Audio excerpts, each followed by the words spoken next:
Hi, Tanya. Welcome to the show. It is so nice having you here. Welcome. Thank you, Vanessa, for having me. Oh, it's my pleasure. I am very excited to have this conversation with you. And I feel like there is so much to touch on, as we were sort of talking.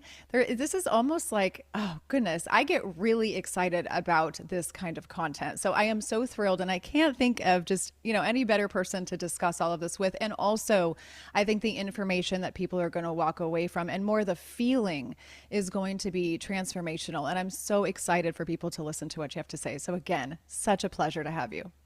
Thank you. Thank you. Yeah. So I want to start out by saying, I want you to give us a little bit of a rundown on your background because I feel like you don't just get into this work just by happenstance, right? There's definitely a purpose. And so many women want this full life. They want it all. They want the career, the family, they want the impact, the expression, but they are running on fumes in the midst of it all. And so, how does this all play into your story and how you got into this work? Yeah. I started in the corporate world like anybody else. I went to school, I finished school, I found a job in the corporate, I worked up the corporate executive ladder and all of the things. And a lot of the times I find it's like we're getting signs and they're so subtle. It's like our body and all the things are whispering to us until it kind of comes in screaming. And for me, when I was ironically at the top of my career, where, multiple six figures, they're paying for my husband and I to go traveling to like the nicest places. I'm talking about palaces in like Ritz-Carlton, paid for at the, in Greece and in Vienna, in Barcelona, all of the things. Ironically, my personal life was the time where I was like the unhappiest. I had chronic anxiety where I was puking every single day for years. I had insomnia. My mother was on her deathbed from too many pharmaceuticals, and I was grieving that loss while she was physically still alive. And I just felt like I should be so happy right now. Like, what is missing? What is it? And it's not like I didn't feel happy. I wasn't in a depression or anything, but I just felt like I should not feel this way. I shouldn't just be running on autopilot while I felt like I'm in survival mode because I really was in survival mode. So much so that when I did go to conference that year, and I remember going to Barcelona, and I looked back and I was like, oh my goodness, I was in survival mode for so long that I didn't even realize the progress that I was still making. And so that's when my journey really started, actually, in so many different ways. I can go even further back from that, but that was a big pivotal part of me recognizing that there's something bigger for me. There's a reason why these physical symptoms are showing up for me. And I started to go down a rabbit hole of trying to see what I can do for my mom. Like I went to a breaking point. I actually had to take time off work and say, like, I need to get out of my mind and into, the present moment. I didn't know meditation. I didn't know any of that. And I was like, I just need to try something. And it's like I quieted my mind just long enough to hear like an aha moment. And I was like, there's something natural that I can do for my mom. And that was really the culprit to a lot of it. And I did. She got off of her narcotics. Doctors are like, there's no way. And I'm talking about oxyziplicone, like heavy narcotics. They're not a joke. And that became like my newfound passion. And I was like, oh my God, I need to share this with everybody. And so hence where Tania the herbalist was born. And that gave me new life and new excitement in so many things. And through everything that I was learning and implementing and doing, not just in the physical realm, but even how excited I was about life again, all of a sudden my anxiety went away. All of a sudden I wasn't suffering from insomnia anymore. And all of my symptoms and all of my sicknesses just went away. And so it just started to make me realize how, when I talk about the four pillars of life, which is really unique because nobody else does it. People will just focus on mindset or people will just focus on, nutrition and all of the stuff. But I realized after helping thousands of people in their health and hundreds of people in the business side of things, the four pillars, which is your inner world, right? Mindset, energy, all of this stuff, your relationships, your connections, and how you're connecting with people in your relationship with your spouse or your parents and all the stuff. But then there's your well-being, which is so important. Then there's vision and legacy and that excitement for the future and setting goals and all of that. And it's like I realized, Vanessa, that like most people are focusing on one or two aspects, but not on the other two or three aspects. And it bleeds into them if you're not paying attention. And sometimes, that's where survival or being stuck comes in because you're like, I'm doing everything right. And it's like, yeah, maybe in the two pillars. But what about the other two that are screaming for your attention that you almost forgot even exist? Ugh, that is so key and so relatable. And I kind of want to wrap back for a second to something you said when you were like, I didn't even really realize like what I first of all, how much you were still doing. Like almost credit, credit to people who are like Right. still operating because our bodies, our brains, our systems are so adaptive and it's amazing what we can do while we're in survival mode. But like once you kind of have that moment, I've actually had that moment where I've sat back. This was a very recent time, like which is so interesting because I've been in health and the healthcare world for over 2 decades. So it's like you think you've got all the things in line and you're doing all the things, and then one day you're just like, wait, am I really operating at a level of well, I should say, am I really operating optimally, right? Like I might look like I have a couple things in order, and yeah, that's true. But how am I actually feeling? Like, do I feel present? Am I unable to settle down? Like, what is going on underneath the hood of the car here? That's So it's, exactly it. yeah, and it's really quite amazing. And I think to your point, most women and people, I want to say men as well, they are so high functioning when they are in this mode. It's not like you're on the floor. You might have a moment where you're on the floor, but it's not like they're on the floor unable to carry on with their life and the duties and the kids and the work, right? I mean, I'm sure you got something to say about that. Well, I mean, what happens is that it's what I call the illusion of busyness. People get so caught up in this illusion of busyness, and the busier I am, the more productive I am to society. I want to feel like I'm contributing and I'm productive to society. But a lot of the times it's like, yes, you're productive because you're doing things, but you're not actually doing anything that's moving you forward. And what's interesting is there's a difference between being stuck and still making progress and being stuck and being on autopilot. So what I referenced to when I was referencing to me being in survival mode and chronic anxiety and all the stuff, I still had a goal. And I didn't like, I was still trying to reach that goal. And every single month, even though there was days that I felt like I was failing, I had a goal in mind. And then when I hit that goal, I was like, oh my gosh, all this time I felt like I wasn't progressing, but here I am. But there's a difference between I have no goal, I have no vision and all of the stuff, and I'm just doing the same thing every single day. And I'm wondering why I don't feel great, why I'm not feeling better, why I'm okay. I'm okay where I am. But okay is not great. Okay to me is survival mode. You're okay for what you have. You're okay because you know you should be grateful for everything that you have and you are. But then what? And so anytime someone's like, yeah, I'm okay, like I'm fine, that to me is automatically survival mode. That just means that survival mode has become the normal state of mind and normal state of living for you. It's such so good. And I think that sometimes we don't even realize that we're comfortable in discomfort. I've said that. That's it.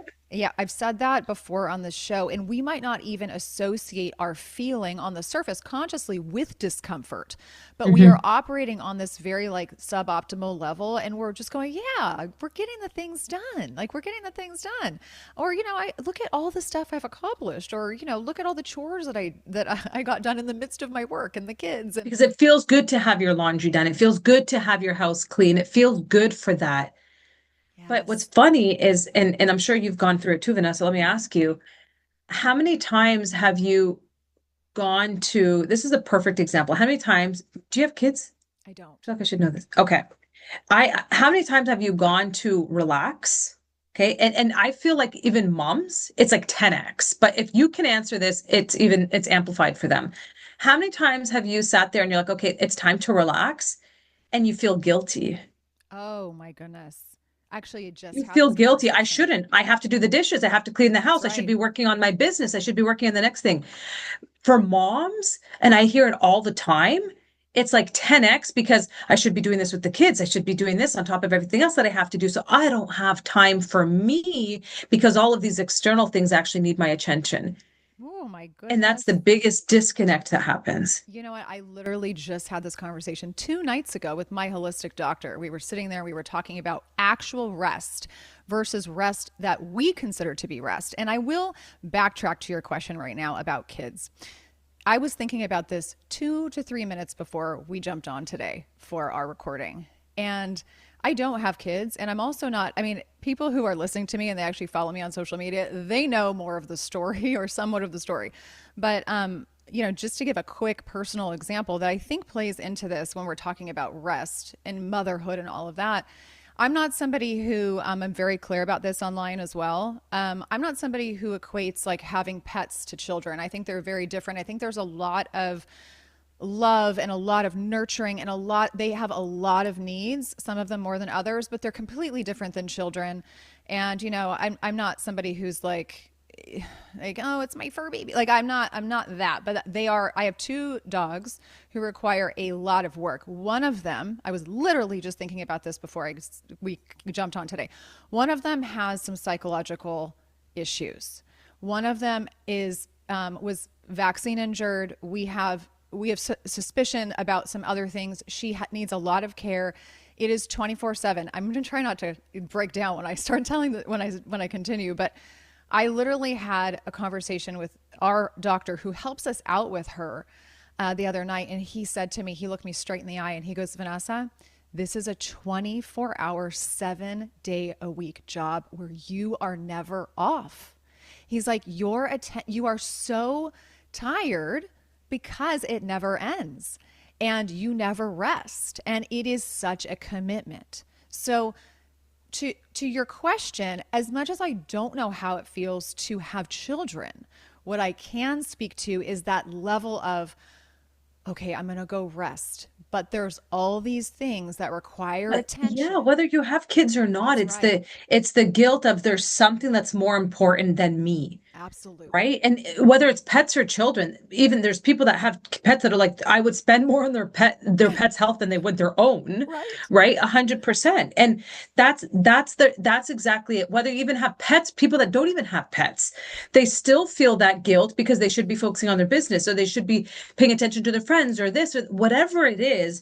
There's that programmed, and it's 100% programmed belief that rest equals laziness, but there's a difference between productive rest because, and when I say rest, it could be self-care, but Yeah. that is so productive because that's where creativity is formed. That's where the reset is formed. That's where new energy is formed. All of these things, that's super important. And I hear it all the time. I don't have time to rest. I don't have time. And time is such a scarcity, right? When people hear scarcity, it's like, oh, money is scarce. No, no, so is time. And as soon as you keep telling yourself, I don't have enough time, guess what? You have less and less and less of it versus how can I make the time, right? You ask yourself, how can I find the time? Even if it's 5 minutes a day, where and how can I find the time if it's a priority? And it's really, really hard, I find, for women when they're stuck in this autopilot phase of I wake up, I get ready, or I get the kids ready, or I take the animal for a walk, or whatever it is. And then I have to come back, and this is my time to like work or to clean the house or do the house chores, whether you're working or stay at home mom and all of the stuff. And I come back home and have to take care of the kids and do all of the stuff. It becomes autopilot. And then they wonder why autoimmune is running 80% of women nowadays. And then they wonder why they're burning out. And then they wonder why they're, highest antidepressant prescriptions than ever before. They're wondering why all of this. And it's because you forgot about you. Yeah. Yeah.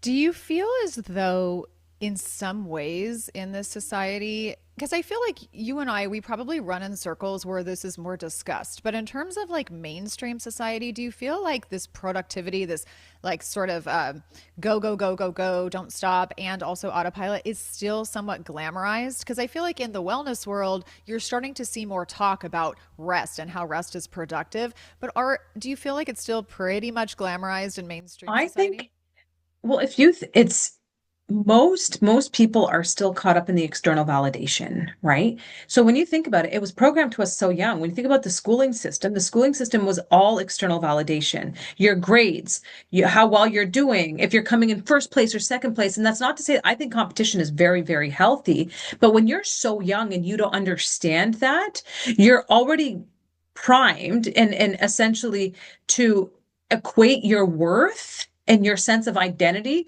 with the marks that you're getting. And if you're not getting good marks at such a young age, we're learning.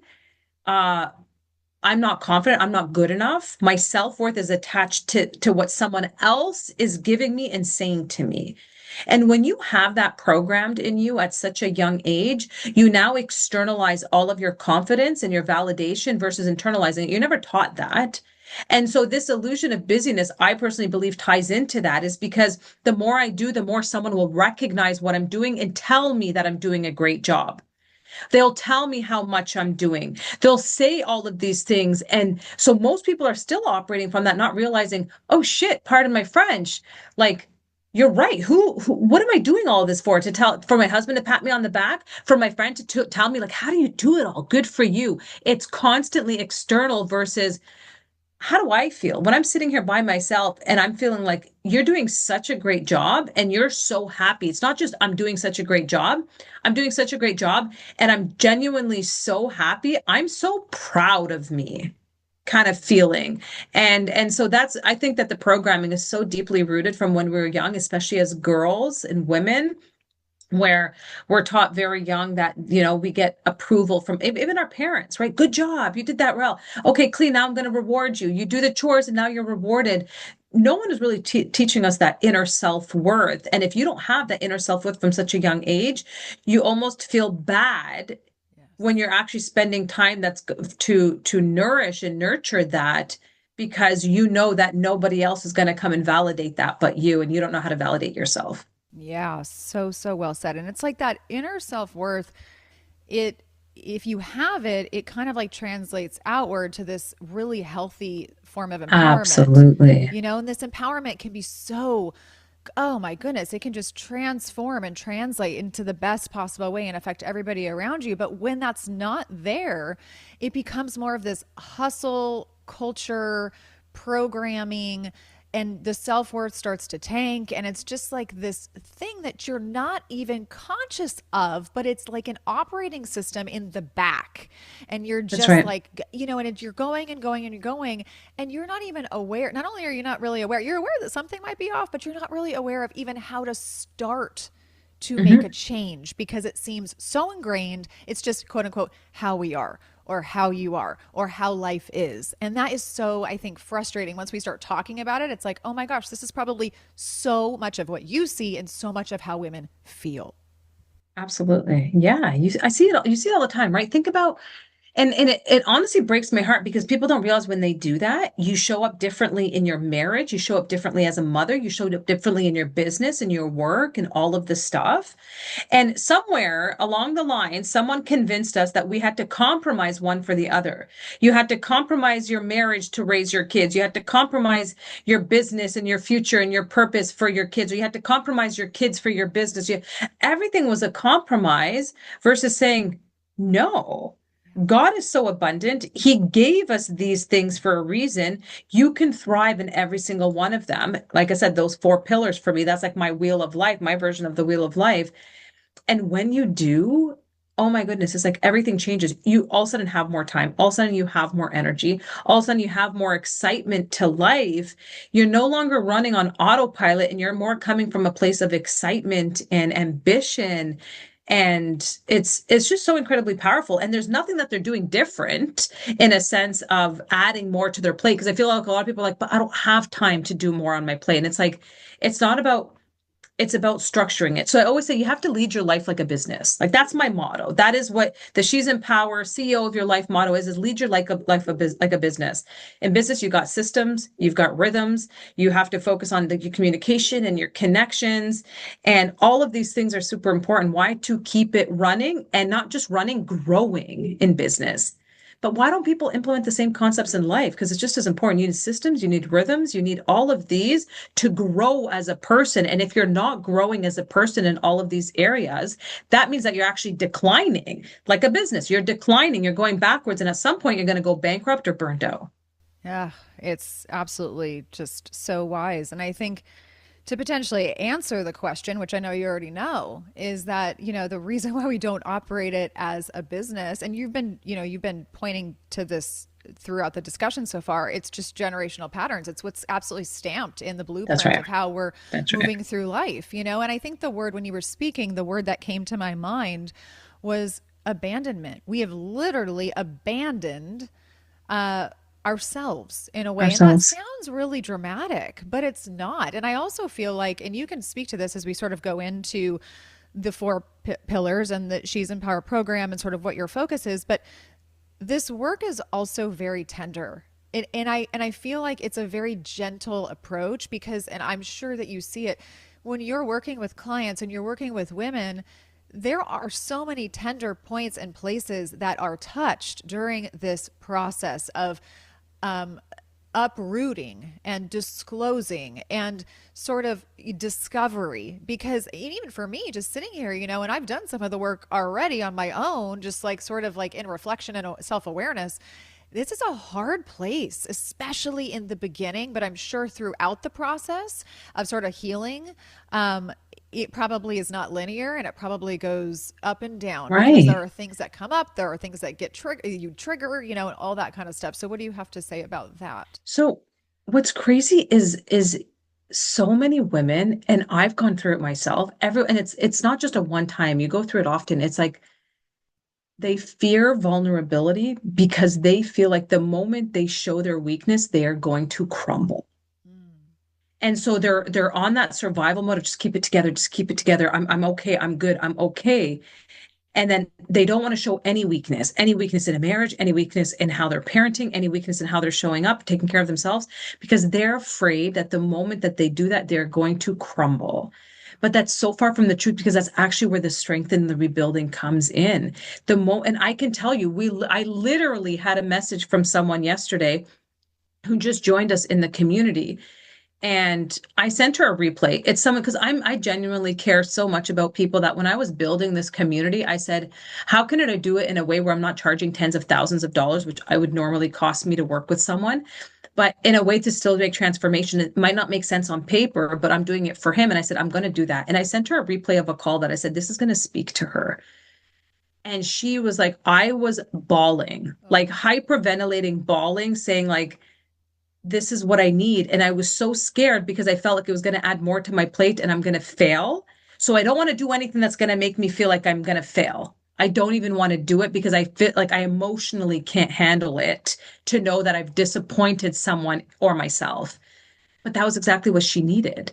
It's like what she needed to hear, that support, that like I feel seen. And that is the biggest thing, Vanessa, is like I feel seen. Someone gets it. And I don't have to carry this all by myself. Right? Whether you're single or in marriage, you feel like you're carrying so much of it by yourself.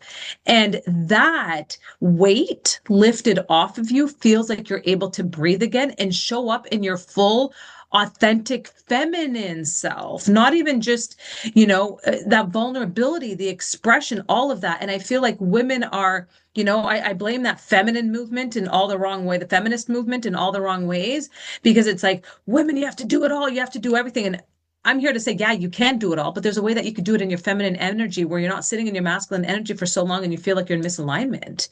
Ooh, yes, because like you said, to your point, let me just reiterate it. There's a difference between feminism and stepping into the power of being feminine and operating Yeah. in that energy. It's so different. And then that energy translates in your home. And then whether you have, a husband or you're single or whatnot, it doesn't even matter. I mean, it's still like your home changes when you change. And so I think too, like you said something about the vulnerability. And I think maybe what showed up for me when you said that was it's the burden of shame. I think that so many women You're are right. burdened with the very rooted layer is shame because when they sit down and they really start to feel or process, why they're feeling what they're feeling, it's, what have I done wrong? How I'm not supposed to feel this way.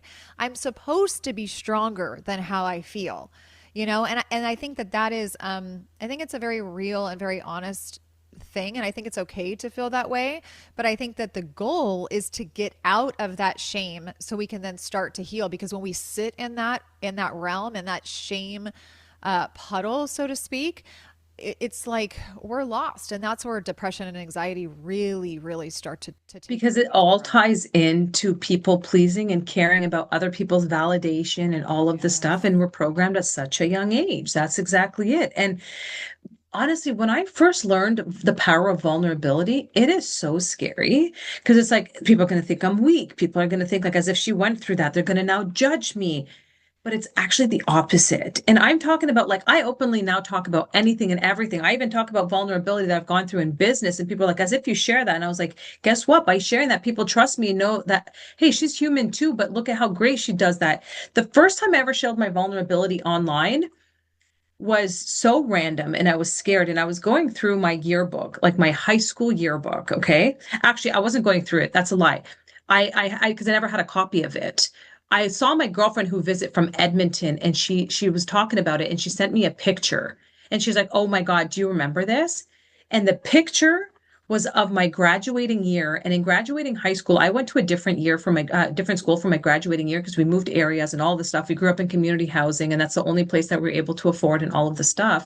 And because I grew up in community housing, I dressed different. I had like I dressed a little bit more ghetto, you could say. I like my jerseys, I like my hats, all of the stuff. So when I went to this new school, I was not liked. I was bullied really bad to the point that I would eat in the bathroom, do all the stuff. And I just told myself, I'm just going to focus on this right now. And obviously, for a long time, it's like, oh, I was bullied. I don't want to share that I was bullied because it makes me like, I'm bringing to the surface what they all noticed that they didn't like about me. But when we all got the yearbooks, which I didn't take home, in big block letters, I decided to not do a grad write up, and in big block letters, as big as my name, it said representing the ghetto. And the two girls that did not like me were on the yearbook committee and did that. And when I saw that picture, I was like flashback of memories, and I was like, holy shit, I forgot about this almost because it took me years to get over that situation because I just felt like I don't fit in. I don't belong. I'm so different. You're right. I am ghetto. All of these things. And I did a Facebook post about it. I took that screenshot and I wrote about it. And I was like, I'm going to do it because I'm at the point now where I'm healed from it. It's coming from a place of a scar, not a wound. And I said, oh, I've made peace with it. I've built my confidence. I've realized it's a reflection of themselves. It has nothing to do with me. Hopefully they've healed all of the stuff.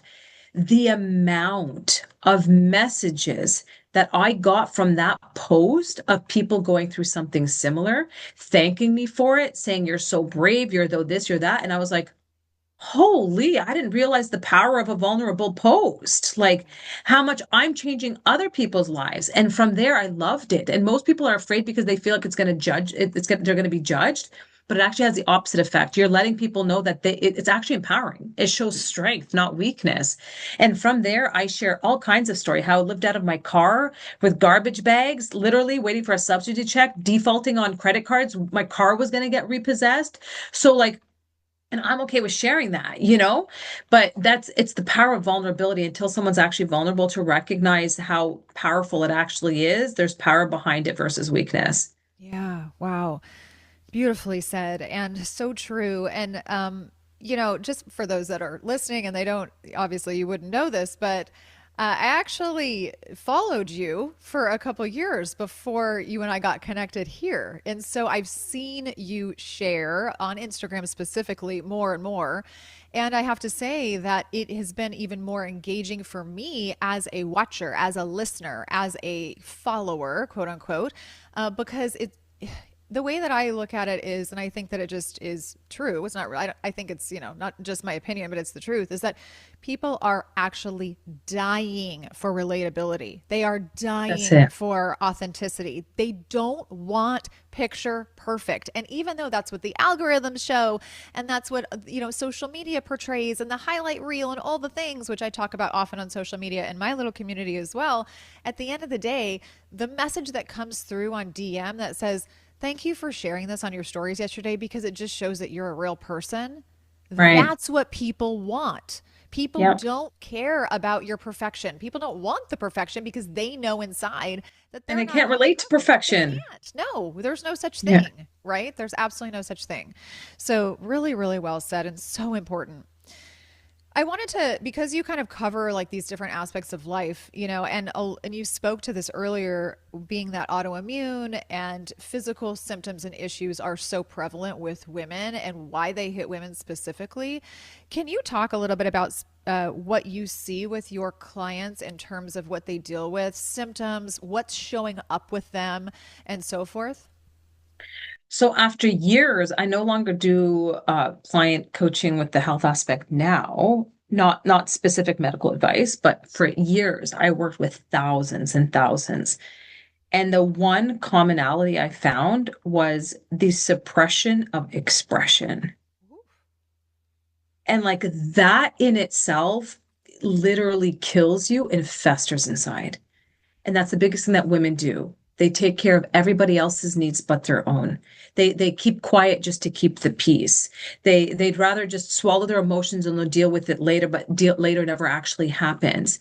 That in itself releases so much internal cortisol. That is what creates autoimmune. That is what creates the sickness in the body because that alone is telling your body that I don't matter. And instead of being able to express it to release, you're internalizing all of it. And the release is so important.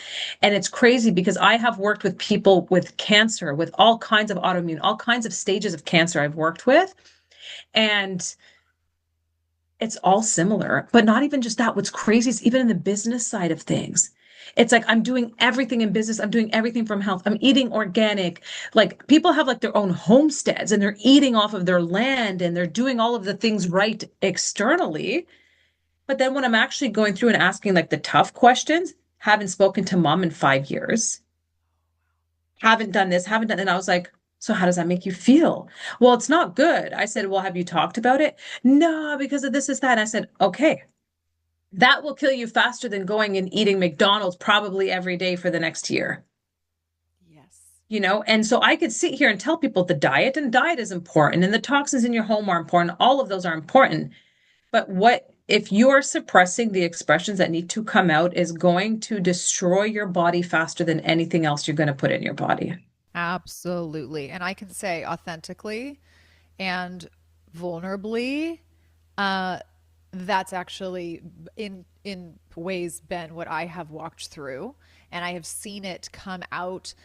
Not that there wasn't things there that potentially are other reasons, but I think that the dramaticness, if that's, I just made up a word, of how it's expressed is so tied to the suppression of expression. I love that term that you just, I love that little phrase. Thank And it you. and it points so much to some of the work that I'm doing now and dipping my toes into nervous system regulation and dysregulation. Everybody is Right. so, women are dysregulated. You said cortisol and that adrenal function. I mean, I had Dr. Pete Sulak on the show recently. Actually, his episode aired yesterday, and he was talking about how he goes, yeah, people say the gut is the second brain, but he's honestly, in my opinion, I think it should be the adrenal glands. He goes, because of how important it is when it comes to our metabolic function and our stress handling.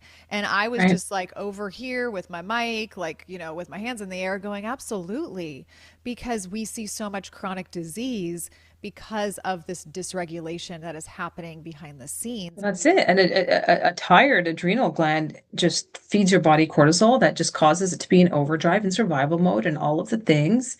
Um, it's it's unreal because when I talk about the suppression for expression, Vanessa, it's like I'm talking about like communication.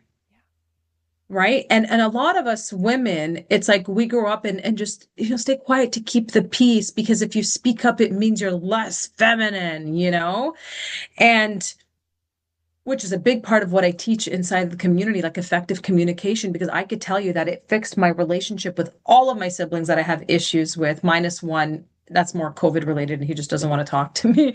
But there's not much I could. I've tried. Even till now, I'll message and be like, "I love you, happy birthday, I'm thinking about you," and he doesn't answer, and I'm okay with that.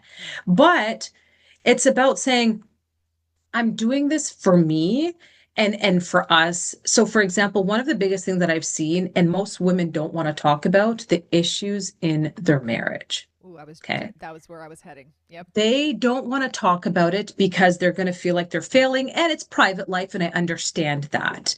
Right. But when you learn effective communication, especially with a partner, everything changes because that's where a lot of the times we swallow it. We shut down, we avoid all of the stuff versus, and I want to give you a real life example. This past Tanya would approach a conversation because I'm triggered by something. And I'd be like, well, why did you do that? Like, I didn't like how it made me feel. Da, da, da. You shouldn't have done this. You shouldn't have done that. And what happens in these instances, and this is with anybody, whether you approach a child, a sibling, a parent, automatically the receiving person is on defense.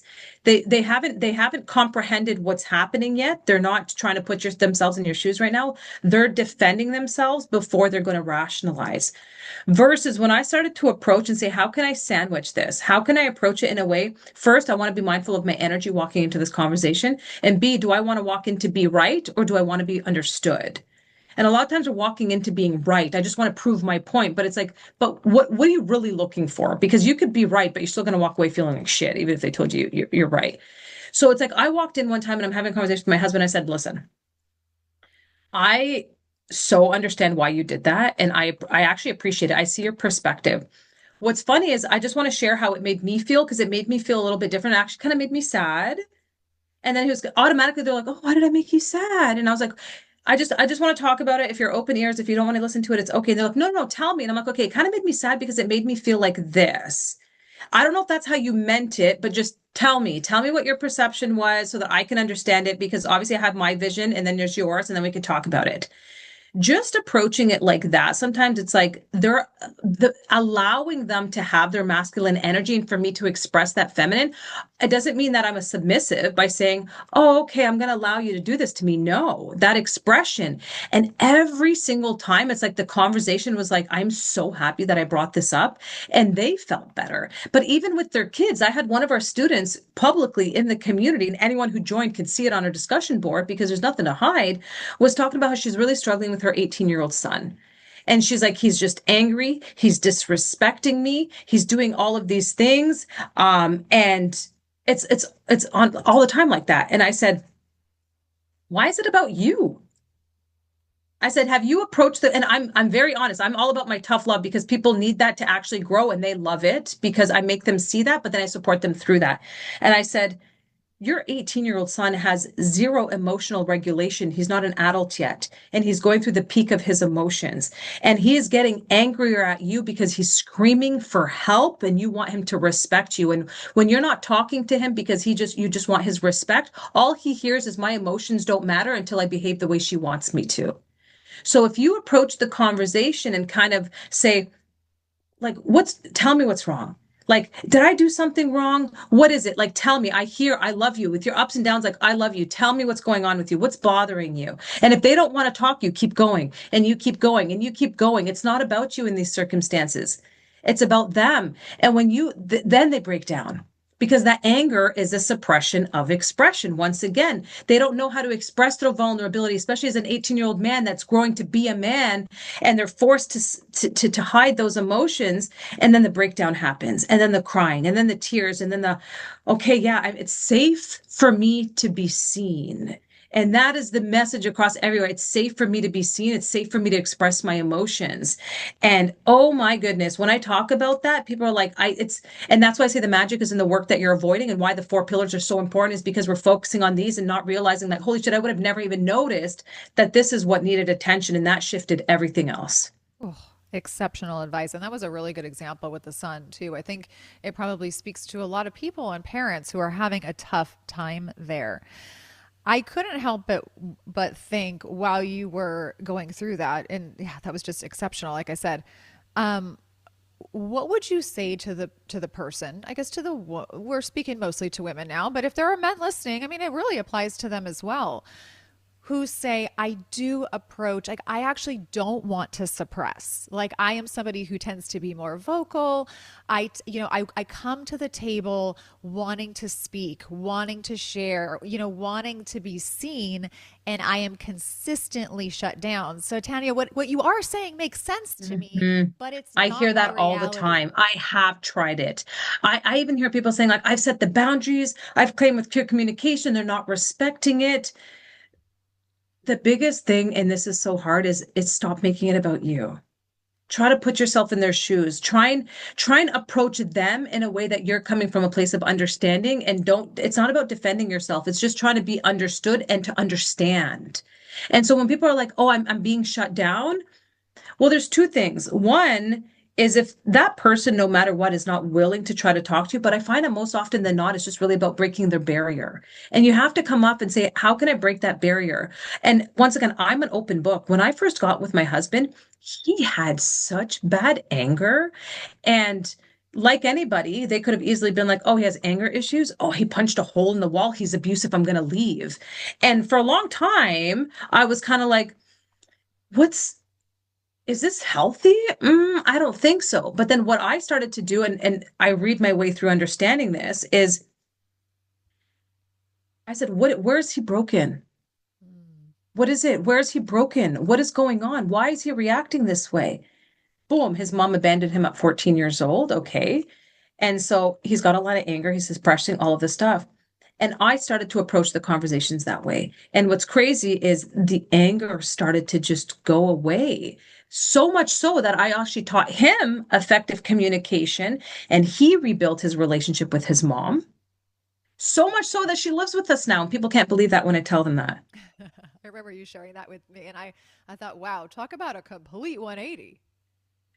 It's just communication. It's saying like what's the goal? Do I genuinely want to have a good conversation with you and a good relationship with you? Then I have to be okay with showing up and saying, like, how do you feel? If I were to do this, what do you feel? Right? Same thing. Another one of our students, I set boundaries. I told my family that Sundays are my days to focus on me, right? And I was like, well, do they know why Sundays are so important to you? Well, I told them that it's my rest day, but do they understand what happens if you don't rest? Oh, and so the more she was like, shit, you're right. I don't think that they do know. Did you ever ask them how they feel when you don't show up to family gatherings on a Sunday? Mm. She's like, no, I didn't. This is where they're going to start to feel like she does care about me because they're projecting that she doesn't care about us. She doesn't care to show up, but you do. So if you were to express and say, I get anxiety, I feel like I can't function properly during the week. If there's something really important, I want to be there. Tell me, guys, how does it make you feel when I'm not there? Because I would never want to make you feel sad or that I don't love you. You guys are the most important things to me. But I just have to do this, and this is my only time to be able to do this. And so it just starts to pivot. And it's not about they don't get me. That's what a lot of times we're coming and saying, they don't understand me. I don't feel seen versus if I want to feel seen, I have to allow someone else to be seen and to reciprocate that feeling. Yeah, yeah. Wow. This is And like, I I know feel, it's very profound, and a lot of people are kind of like, whoa, but it's actually very simple too once you start to do it. yeah, I agree with you. I agree with you. And this is kind of like an indirect segue, but it almost probably diffuses, I think, the question for some listeners, not to say that there, or people in general, women, in general. And it's not to say that sometimes you don't need to blow up your life, but I feel like there's also this assumption.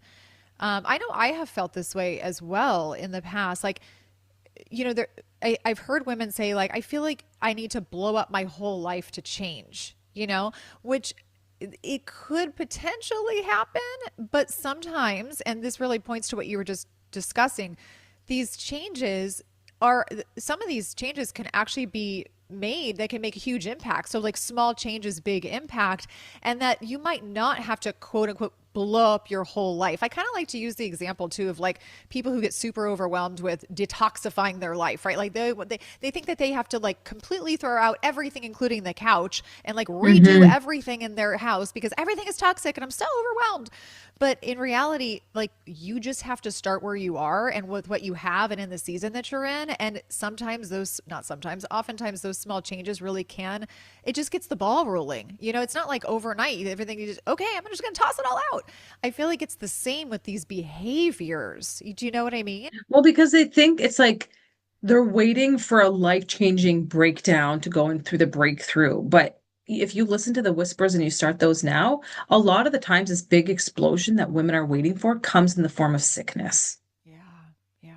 right? It comes in the form of sickness, and then it's like, oh, I should have done something about it. And some people don't even unfortunately recognize why the sickness was caused in the first place, versus like, I can make small adjustments, I can progress. Same thing. I do the same thing with the toxic. First thing you could do is start with your laundry detergent. Don't worry about everything else. Start with that. You know, the one thing that's on your skin 365 days a year kind of thing. And so it's micro steps, and before you know it, a year goes by and you've look at all the progress that's happened, and it has to be in each one of those four pillars. Now, depending on the season, you put more weight into some of the pillars, and that's normal. But you cannot be happy in business and in health, but your marriage or your relationship status and all of those and your inner confidence and all that is bleeding out. You can't. You're hiding behind the prefrontal success essentially. Yeah. And that's really common, I think, with not just women. I mean, it's common with everybody. It's common with men. I feel like you see that a lot where men, and not to put men in a bad light, but I'm just saying like men sometimes they're seen as extremely successful in their job and you know they're doing so well and they're making, you know, seven figures and all the things and they're super busy and then they come home and it is everything but successful. It's everything but safe.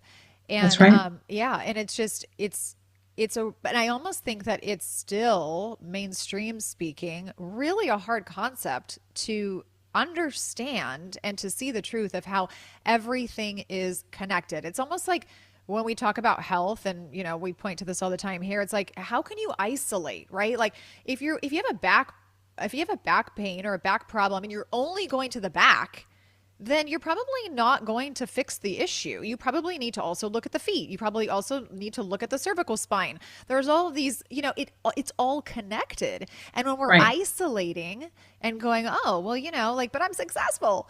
It's like, "Are you though?" Because all these pieces of the puzzle are pieces of the literal puzzle. Right. Because success is, what is that picture perfect image? Not what you buy, not your monetary status, none of that. It's like that image. And that's why I'm such a believer. Like, and I'm here debunking the entire system saying, yeah, you can have it all. You can be happy in marriage, in motherhood, in mission, and money, and all of the things. I absolutely believe it. And I believe that I'm living proof of it. And I want to show people how to do the same thing because you don't have to compromise one or the other. And there's a big, deep belief system that I have to compromise one over the other. In order to be an amazing mom who homeschools my kids, I have to be able to put my own purpose aside. I have to. But I always say, like, especially as like moms, you're leading by example. Mm. And if you want to teach your kids to not take care of themselves and put everyone else's needs first, go ahead. But if you want to raise them as the healthy, strong, happy people, then you have to be happy yourself and you have to do what it takes to actually be happy. And I mean, genuinely happy, where you're waking up in the morning and going to sleep saying like, I am so freaking blessed for my life, not where I'm grateful. There's a difference between I'm grateful for what I have, but it's okay to strive for more. But then there's people that are stuck in that I should just be grateful for what I have. At least I have that. People have it worse and then stay stuck. Yeah. That's not healthy. You need to be progressing. Like God wants you to progress, not to stay stuck. You have to progress as a person. And so progress and happiness are literally correlated because it builds your confidence and it builds you as a person to feel like a productive and a part of someone who's bettering themselves. And so the more you progress in life, the happier you actually are, and vice versa. The more stuck you are, the unhappier you get. Well said and so true. Oof, speaks to me as well. That really, you know, you talk a lot, and again, it's like a perfect segue. You talk a lot about the four pillars. And one of those really is wrapped around vision and, like future. And like I said earlier at the start of this episode, impact, what kind of impact can I make? What, how can women start to take a step in this direction without feeling strained and or guilty and or overwhelmed? So for me, when I think about vision and goals, is like purpose. Are you living with purpose? And who are you outside of your roles, outside of being a mom, outside of being a wife, outside of being a corporate executive, whatever your role is, who are you and what is your purpose here? Because I truly believe if you're still breathing here and God has you on earth, you've got a purpose to fulfill. And what is that purpose? And I'm not sitting here and saying, oh, you have to go and create a seven-figure business because of this purpose. If you want to, cool. But it's about feeling like this is exactly what I'm meant to bring to society. And sometimes that purpose, which we help you uncover it, sometimes that purpose is because people tend to think, oh, I don't know my purpose. I don't know my passion. It's a final destination. It's not. It's like now, sometimes it's maybe sharing your story. Like if someone were to come to you right now and say, what is the hardest thing that you've gone through? Okay, can you help me through that? Because I'm going through the same thing. It's like everything in you is like, I would love to help you. I believe I can help you. Sometimes that's our purpose, is to say, what is the hard things that I've gone through that I've overcome? How did I overcome it? And how can I show someone to do the exact same thing? And so I do believe that a lot of our story has a lot to do with our purpose. And it's not a coincidence that you've gone through what you've gone through. And then remembering like being a kid again. What did I do before the world told me who to be? What did I love to do? Who was I before the world shaped me into thinking that I had to be some sort of way? And so it's very much about not finding your purpose, rediscovering your purpose, because it's like been in you all along. And when you start to move, like I talked about myself, my purpose, and it evolves as you evolve, but my purpose at the time was learning about natural healing so that I could help my mom and share with the world. And although I did so much stuff to heal my anxiety and to do all of this stuff, I believe that the number one contributing factor is the fact that I had something that I was so excited about working towards. I found this new excitement to life, this purpose, this knowledge that I wanted to attain and share. I think that that is what probably removed most of my anxiety. And I worked in the corporate world for 4 years. So my job and the stress of the job didn't change, but my ability and my vision of there's so much greater stuff that I could do. And yes, I was drinking the herbs that were helping build resilience and helping my nervous system and all of that, which I think is super important. But it's not, I'm just going to slap like I don't believe in the pill for an ill mentality. I also don't believe in the plant or supplement for an ill mentality because it's not. It's still externalizing your power. Yeah. Wow. That made me think of really most of the conversations. I don't really Okay. even know. I don't even really know if I've had a guest that wasn't the case, that this was not the case. But it's really the common theme with every single expert that comes onto this show. Now over 80 recorded discussions. It's that they have actually turned the mess that they were in. It's so cliche to say it, but it is really true. They've turned the mess and the circumstances and the trial and the tribulation into helping others. And that came with vulnerability, and that came with going, okay, I need to share this. And not just that, but the passion grew. That's Exactly. partially why and I'm not saying I'm over here like raising my hand like I'm healed, I'm on the top of the mountain. I always say that. Right. But I wouldn't even be sitting in this seat having this discussion with you if the trials and tribulations that I didn't go through and are still walking through to some Right. degree weren't there. And I feel like it's cliche, and some people kind of like they get snarky about it, like, oh, okay, turn your message to your message. Yeah, I get it. But at the same time, it's kind of just the truth. What would you say to somebody that didn't want to operate in that fashion? Like, say they're like, I don't really want to talk about what I went through. I just want a clean start. I just want to like do something with purpose that has nothing to do with my past. Well, that's where we uncover the inner child. Mm. That's where it really comes to uncovering like what did you love to do? Were you not even just what you love to do, but we also uncover your zone of genius because they go hand in hand, right? So your zone of genius also uncovers a lot about your purpose, which I dive into more in the community, but it's like what are my skills? What are the talents? What are the things that I'm just naturally good at? And what are the things that excite me when I'm doing that I love to do and talk about and all of those? And at what point do they intersect with each other? That is what I should be doing. That's what I should be focusing on. I like that. I like that. How big of a role has your faith played into your healing and she's in power and the purpose that you now feel like you are stepping or have stepped into? Yeah, faith was a huge, huge part of my journey because a lot of the times when we're feeling stuck or burnt out is because we feel like we have no escape and we're trying to control everything ourselves versus co-creating with God, right? And so it feels lighter. It feels easier when you're co-creating because you're realizing not everything is what I have to, like, I have to take care of everything and everybody. Like, no, there's someone co-creating with you. My biggest pivotal moment where I surrendered to God was an ugly point of my life where I was in my late 20s and I was in a lot of toxic relationships growing up because I watched it in my own home. And once again, I never learned how to love myself. I always externalized it, especially being bullied and all of the stuff. So I would try to find love externally in all the wrong ways until I finally realized like I need to love myself a little bit. And so I was always in the toxic relationships. I was at a job that I absolutely hated. I had mentioned I had chronic hives from head to toe at one point for 6 months. And I saw every dermatologist and allergy specialist and all of this stuff to go and later find out that it was stress induced hives. Okay. Which I didn't even know was a thing. Um, and so in my late 20s, I was at a job that I hated. I was the sickest I ever was, like the unhappiest and just very, very sick. And I was living at my best friend's house at the time because I didn't want to live at my parents' house and it just didn't feel like it was the right choice and healthy and all of the things. And her household was not the best either. She was going through a divorce and her ex-husband would show up in the middle of the night and wake us up and all of this craziness. So I was just at a point in my life where I was like, I hate my life. Not depressed, but I just like this, is this it? Is this it? Like really?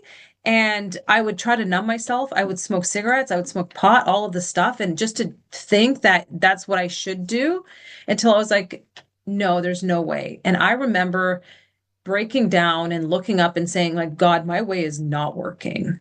My way is not working. Every time I think I'm making the right choice, I don't like anything about my life right now, and I'm not progressing. I'm going backwards. I thought that I would be at a different place of my life right now. And I surrendered. And I think that's such a key word is I surrendered and I said, I'm going to let it all go and I'm going to let you show me the way.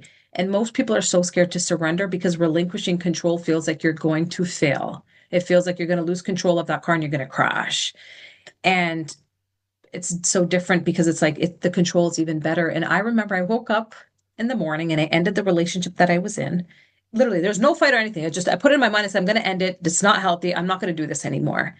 The very next day, literally less than 24 hours later, I went and I quit my job. I didn't even have another job, Vanessa. Like I was credit card debt, everything, no savings, zero. And I quit my job. And the same day that I quit my job, I drove over to my friend's house. I packed all of my stuff in my two-door coupe and I drove back in and moved back in with my parents' house.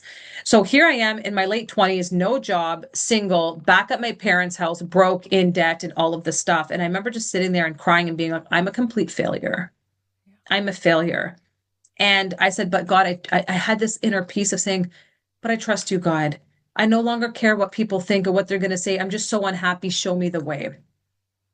And it's like surrendering makes everything you ever wanted happen at such a fast rate because within a month I got a job at that corporate executive job that forever changed my life. I got with my now husband at my little brother's wedding. Huh. I within 2 months maybe. And then I got within 6 months, we bought a home. And what's crazy is this corporate executive job that I got, they never got quarterly bonuses. It just didn't happen. The office wasn't profitable in terms of retention and sales and all of the stuff. And somehow, the first quarter that I was there for the first and last time ever, it hit such a bonus that it paid to the dollar for a down payment for a home. What? I kid you not. And when people are like, what? I was like, when you trust and you surrender, I was like, 6 months later, I'm like, what? I have a home. In a happy relationship. I'm all of this stuff. And from there, I was like, not only do I trust in God, I allow myself to just do what I got to do and love it and be happy and just let Him show me and guide me the way because the opportunities and the way it all works out is unbelievable. And from that moment, my faith is stronger than ever because I know the miracles that you don't think are going to happen are so possible. And that's why it's so important to let go of the expectations and the control because he is so much bigger and makes things happen out of things that seem impossible to us. Oof, goodness. Okay, we're done, people. You've heard it. No, seriously, like I had so many thoughts, like almost zooming too fast in my brain while you were speaking because it's so relatable, and I've seen it one too many times. And I have friends too who, they thought that they had surrendered for several years. And then they kind of came to this point where they realized that they hadn't. And I can actually very much speak to that as well, where you're like, yeah, God, you got it. I'm good. Like I'm surrendering, but you're still tense. You're still holding on, and he can't do the work while you're still You gripping that can't tight. trust 99% of the time. You have to trust 100%. 100%. That's right. Yeah. That's right. And so it's so that was a really beautiful example because it's just so, again, it's so relatable. And sometimes, I'm going to say something I probably have never shared on the show here. So I love to do that. yeah, Yes. I probably will. I'll say it, but I have actually recently and I have shared this with a couple very close people in my life, just very recently, where I think I came to the conclusion, wow, I have been a believer. I've been faithful. I read the word. I do all the things, but look, but am I really trusting? And I've said it out loud. Am I really somebody who is not holding on to doubt, who's not, because I still see it in my life. There's still this tension of what if, or God, what if it seems like you're not showing up, and all. And I actually, in some way, shape, or form, and I guess maybe you're just the perfect person to have the conversation with, I don't even really mind sharing it because I feel like so many of us have gone through that or go through that where we believe and we know and we see the miracles happen in other people's lives. And we're so like, wow, Lord, look at what you're doing. And maybe we've even seen blessings in our own lives where we're like, wow, because he has so much grace and so much mercy and so much love and there's so much strength there. But there's this part, this piece. And I know I'm speaking to somebody besides myself when I say, how much are you still holding on to the rope? Like, have you really let it go? Because that is And a when question people, that I have to ask myself. yeah, Vanessa, when people ask me like how do you surrender? The best way to put it is focus on the what you need to do. And the Yeah. what you need to do is pay attention to those four pillars and progress in them. Yep. How it's going to work out is him. Stop trying to figure out how. How is it going to work? On what time? All of those, leave it to him. Yeah. You just keep showing up and you got to keep progressing. You cannot stay where you are and think that he's going to drop a miracle on you. He requires you to co-create with him, which means do inspired action. Do the stuff that you need to do and show up and keep going, and then he shows you it. A lot of the people are staying stuck waiting for a miracle when God is saying, I need you to take action so that I can meet you on the path that you're not walking on to meet me there. Yeah. Yeah. And I think, like, from a faith perspective, the other term for that would be obedience. You need to be obedient to what you are being called. You have to take some action, and there's not going to be these loud. I mean, sometimes I think there are ways in which life screams at you, but he's not going to force your hand. You're not going to, It requires discipline. It's the yes, discipline. It's discipline over motivation. If people understood how powerful that is, people are just 100%. like, but I should be motivated to do my Uh-uh. purpose. I should be motivated to do this. Mm-mm. Mm-mm. No, you're not. No. That feeling of motivation comes and goes, especially when you go through the five stages of life, which is a topic for another day. But it's actually about discipline and future pacing, right? We talked about the vision. Future pacing means who do I want to become? Where do I want to go? What are my goals? And reverse engineer it. Now, what am I doing every single day, even if it's small steps in 5 minutes, that's going to progress me to get there. It's necessary. I always say that if you're just depending on motivation, you are not going to see a lot of progression because it is That's not the right. motivation, it is actually the consistency. And Exactly. the consistency doesn't have to be, to your point, it doesn't have to be 7 hours a day of like this conscious work that you're, no, it could be that 5 minute step. It could be that presence that you take out on your, back porch and you sit there and you sit with no phone and you are trying to regulate in some way. It is that little conversation that you might, need to have with somebody and you show up that day. It's the small things because I think that, and again, I think I've definitely learned that. Thank God, thank you God, that you're not always going to feel motivated. I think that there's a difference between motivation and like intense desire. I just want to get better already. I just want to feel. I just want to get. That's different, right? Yeah, yeah. You can feel that way, but then you also kind of get stuck in that, and that can also be paralyzing because you want it so bad, but then you just get stuck in the I can't move. It's You the know? resistance. So what Yeah. happens is anytime we're evolving, resistance comes up because our old self wants to keep us where we are because it's comfortable and it's safe. And people tend to think that that resistance is is oh, probably shouldn't be doing this then if there's that much resistance. But through that resistance is where the breakthrough actually comes in. Beautifully said. Oh, I feel like this conversation can go on for 10, 12 I know, hours, right? right? It's so true. As we sort of wrap up here, I want to give you an opportunity to really touch on anything else that we haven't yet. I mean, like I said, there's so much detailed information and there's so much more that you go into in your community. But as we wrap up, what else or what else would you like to share with our listeners?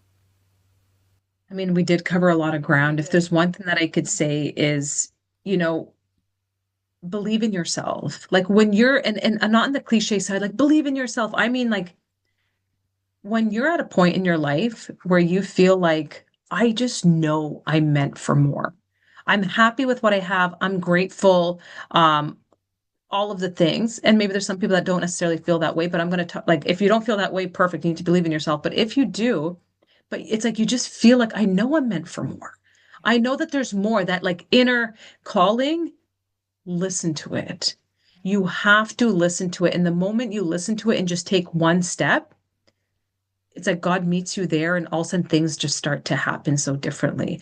But you can't wait for it to come to you. You have to take that first step and just believe, surrender, and just allow it to happen because man, like I pray for women to be so much happier because it's in us. It's just a matter of debunking and deprogramming everything that's happened. And so I just want women to actually genuinely believe that this kind of happiness is available to me.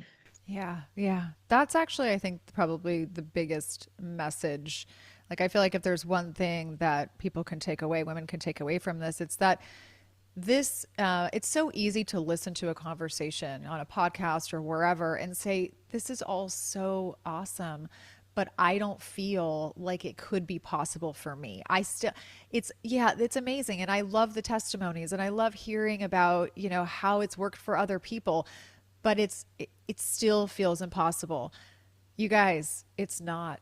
It's really not. You could easily be in that position in a year from now or less, where your small changes, your first step, that little thing that Huge. you decided to do because it's no longer about you just almost can't stand yourself anymore, right? Like you just take that first step and you too will and can be a testimony. There's no doubt about it. I agree. Yeah. Absolutely. Yeah. So let's talk about where people can find you. I know that you're on, obviously. I mean, I've been following you for years now on social media, but how can people find out more about the community that you've built, She's in Power, where you talk and where you teach much more? I know we covered, like you said, we covered a lot, but there's a lot more that goes on in your community, She's in Power. So tell us a little bit about your offerings. Yeah, so I mean, Tanya the Herbalist, Tanya with an I, is my website, is my handles across all social platforms, so they could typically find me there. And from there, they'll find links to my community, the She's in Power. This is my baby right now. We launched it literally a month ago at this point of recording this podcast, but that's where I'm putting all of my energy. And it's crazy because I've made it so affordable because it might not make sense on paper, but I know that I meant to do that, right? And this is where I'm spending my energy. Check it out. Like you're not even locked into anything, but this is where you get calls with me, you get calls with my team, but not even just that, you connect with women. You feel seen, you feel heard, you see what's possible, you hear about the challenges, you hear about the wins, you hear about all of it. And for me, it's not even a community. I truly believe it's a movement because anywhere you go in the industry and across, people focus on mindset, people focus on health, people focus on business. No one is teaching you how to be the CEO of your life in all of these aspects and saying like, yeah, you can have it all. And here's living proof. And I'm going to show you exactly how to do it. So that's my community. You can check it out on my website. You can check it out on my social platforms, all of the things. Awesome. And I'll be sure to include everything in the show notes so that people can find you. And it's just one last thought. It's so I think crucial for people to have some sort of community because I think when you feel isolated and alone, I think that very little progress is made. I'm not saying never, but I think that when you are around other women or other people in general that are going through similar things and you can share in those experiences, I think that that helps your progress and your healing so much. Absolutely. So it's really valuable to have a community and such a unique one. You know, really hats off to Yeah. you for taking everything that you've learned and implementing it into something like this. So affordable too, like you said, and really just having the heart to help people because there's a lot of people with a lot of things out there and a lot of programs, to your point, like you just mentioned. But not everybody's hearts are necessarily always in the right place. But I know enough about you to know that yours is. So, Thank just you. on a personal note, I'm really honored, and I just feel like you're doing amazing work, and obviously you're doing God's work. And so I just want to thank you, not just for coming on the show, but thank you for following what you've been called to do because you're making a difference. And I guarantee you that this conversation is going to make a difference in people's lives. So, really, from my heart, thank you. I appreciate that, Vanessa. And that's really the goal. That's all it is. At the end of the day, I know how temporary this life is, and I answer it to him, and I want to be able to help people see that transformation. Amen. Awesome. Thank you. Like I said, my friends, all the information for Tania will be in the show notes. If there's anything that you cannot find or any information that you're interested in, feel free always, as I say, to reach out to me. And I'm sure you can reach out to her as well. And we would be happy to point you in the right direction or answer any questions. Again, thank you so much for being here. And my friends, thank you for joining me. Until next time, have a very blessed day, and I will see you all on the next episode.